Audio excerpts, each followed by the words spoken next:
नमस्कार, 12 की बात में आपका स्वागत है। मैं हूं आपके साथ में वैष्णवी और बुलेटिन की शुरुआत करेंगे इस वक्त की बड़ी खबर के साथ। दिल्ली से बड़ी खबर आपको बता दें, जहां असम में अप्रवासियों को नागरिकता देने वाला कानून वैध है। बता दें कि जियो और जीने दो जस्टिस सूर्यकांत का कहना है कि राजनीतिक समाधान था जो कानून बना। सुप्रीम कोर्ट ने सिटीजनशिप एक्ट की धारा 6A को वैधता को बरकरार रखा है। सीजेआई डीवाई चंद्रचूड़ की अध्यक्षता वाली 5 जजों की कॉन्स्टिट्यूशन बेंच ने इस पर गुरुवार को फैसला सुनाया। बेंच ने चीफ जस्टिस डीवाई चंद्रचूड़ के अलावा justice Suryakant, justice MM Sundresh, justice JB Pardiwala और जस्टिस मनोज मिश्रा शामिल थे। फैसले पर चीफ जस्टिस डीवाई चंद्रचूड़ सहित 4 जजों ने सहमति जताई है। वहीं जस्टिस JB पारदीवाला ने असहमति जताई है। बता दें कि सिटीजनशिप एक्ट की धारा 6A को 1985 में असम समझौते के दौरान जोड़ा गया था। इस कानून के तहत जो बांग्लादेशी प्रवासी है 1 जनवरी 1966 से 25 मार्च 1971 तक असम आए हैं, वो भारतीय नागरिक के तौर पर खुद को रजिस्टर करा सकते हैं। हालांकि 25 मार्च 1971 के बाद असम आने वाले विदेशी भारतीय नागरिकता के लायक नहीं हैं।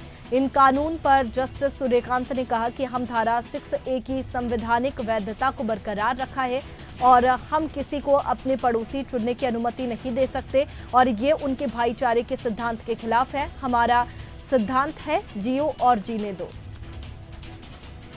तो देखिए, सुप्रीम कोर्ट ने सिटीजनशिप एक्ट की धारा 6A की वैधता को बरकरार रखा है। सीजेआई डीवाई चंद्रचूड़ की अध्यक्षता वाली 5 जजों की कॉन्स्टिट्यूशन बेंच ने इस पर गुरुवार को फैसला सुनाया। बेंच में चीफ जस्टिस डीवाई चंद्रचूड़ के अलावा justice Suryakant, justice MM Sundresh, justice JB Pardiwala और जस्टिस मनोज मिश्रा शामिल थे।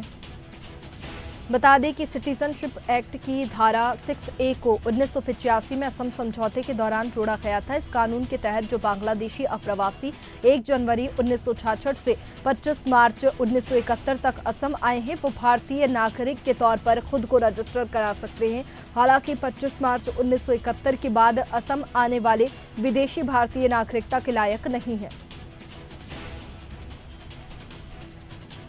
इस कानून पर जस्टिस सूर्यकांत ने कहा कि हम धारा 6A की संवैधानिक वैधता को बरकरार रखते हैं। और चलिए, इसी पर हमारे साथ में दीप्ति सिंह, सीनियर एडवोकेट, हमारे साथ में फोन लाइन पर जुड़ चुकी है। दीप्ति जी, बहुत स्वागत है आपका इंडिया हेड में। दीप्ति जी, जिस तरीके से असम में अप्रवासियों को नागरिकता देने वाला कानून वैध बता दिया गया है, ऐसे में असम की जो नागरिकता है उस पर इसका क्या प्रभाव पड़ेगा? फिलहाल कानून की बात करें तो क्या ये पूरा कानून है? देखिए, जब भारत को आज़ादी मिली थी उस समय काफी ज्यादा इधर उधर लोग हो रहे थे। फिर एक बार आया टाइम जब बांग्लादेश के साथ जब समझौता हुआ, उस वक्त भी काफी सारे प्रवासी भारतीय इधर उधर हो रहे थे, जिसके अंदर काफी सारे लोग अपनी नागरिकता के लिए एप्लीकेशन देना एक तरह से भूल गए या उनको अपने इस बारे में जानकारी नहीं थी, जिसकी वजह से आज ये सारे विवाद छिड़े हुए हैं। उनको भारतीय नहीं मानने के लिए ही इसमें सुप्रीम कोर्ट में पिटीशन डाली गई थी, जिसपे आज फैसला दिया गया। वैसे इस पे विस्तार रूप से 9 नवंबर से इस पे बातचीत और चर्चा होगी कोर्ट के अंदर, लेकिन फिलहाल पुराने जो चल रहे थे सिस्टम, उसी की वैधता को बरकरार रखा गया है कि जो लोग भी उस समय से रह रहे हैं 1966 से और अप्रवासी रहे हैं, उनको भारतीय नागरिकता के अंदर शामिल किया जाएगा और वो अपना एप्लीकेशन प्रोविजन के अंदर, जो भी प्रोविजन है जो हमारे कानून के अंदर नागरिकता प्रदान करने का जो वैध तरीके हैं, उस प्रोविजन के अंदर अब उनको एप्लीकेशन फाइल करके अपने आप को भारतीय नागरिकता प्राप्त कर लेने की एक तरह से अवसर दिया जा रहा है। बिल्कुल जी बिल्कुल। देखिए, जिस तरीके से ये कानून वैध बता दिया गया है तो देखने वाली बात होगी कि आगे असम में नागरिकता को लेकर के क्या कुछ होता है, क्योंकि पहले भी काफी बवाल देखने को मिला था। बहुत शुक्रिया आपका तमाम जानकारी के लिए और हमारे साथ में जुड़ने के लिए। तो देखिए, ये राजनीतिक समाधान था।